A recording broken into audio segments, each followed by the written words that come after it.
Naomba kutumia fursa hii kuwatangazia wananchi wa mkoa wa Arusha, lakini pia wapenzi wa mashindano ya Samia Motocross Championship yaliyoanza mwaka jana mwezi wa 7 na mwaka huu ikiwa ni season 2.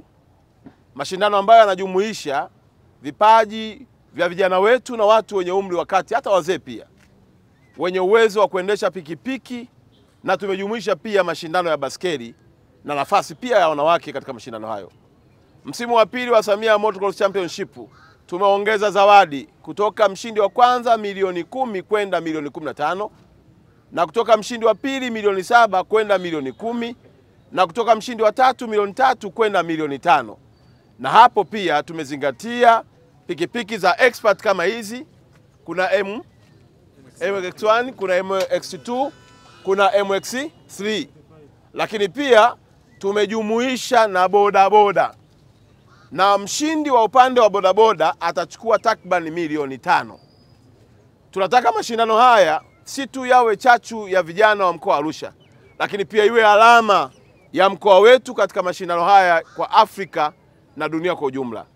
Washiriki ni Watanzania wote na wana Afrika Mashariki wote. Tunawaalika ndugu zetu kutoka Kenya, tunawaalika ndugu zetu kutoka Uganda, Rwanda, Burundi na sehemu zingine zote, wakiwemo na ndugu zetu sana kutoka Zanzibar, kuhakikisha kwamba wamejiorodhesha na wameshiriki kikamilifu katika maandalizi ya mashindano haya.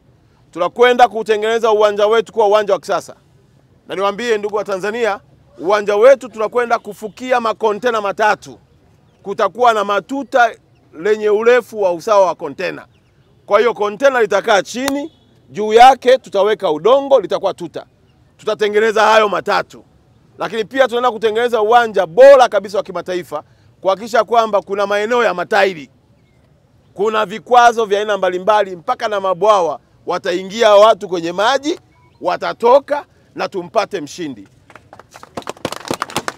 Kutakuwa na kona kali. Tunataka kutengeneza michezo ambayo Afrika itakuja kujifunza wapi? Katika mkoa wetu wa Arusha. Sambamba na hilo, wachezaji kama hawa kwa mara ya kwanza wanaenda kukimbia wakiwa wamevaa kamera zao. Wanapoingia kwenye maji tunaingia nao, wanaponyanyuka tunanyanyuka nao. Kwa hiyo utakuwa ni mchezo wa takriban siku 3, kuanzia tarehe 11 ya mwezi wa 7 mpaka tarehe 13. Mashindano ya siku ngapi? 3. Niwaombe sana vijana wote wa bodaboda na vijana wote expert wa pikipiki na vijana wa baskeli tujiorodheshe, na vijana wetu watatoa utaratibu wa namna gani ya kujiorodhesha. Mtandao utatangazwa, weka taarifa yako pale, weka usajili wako pale ili upate kushiriki mashindano haya.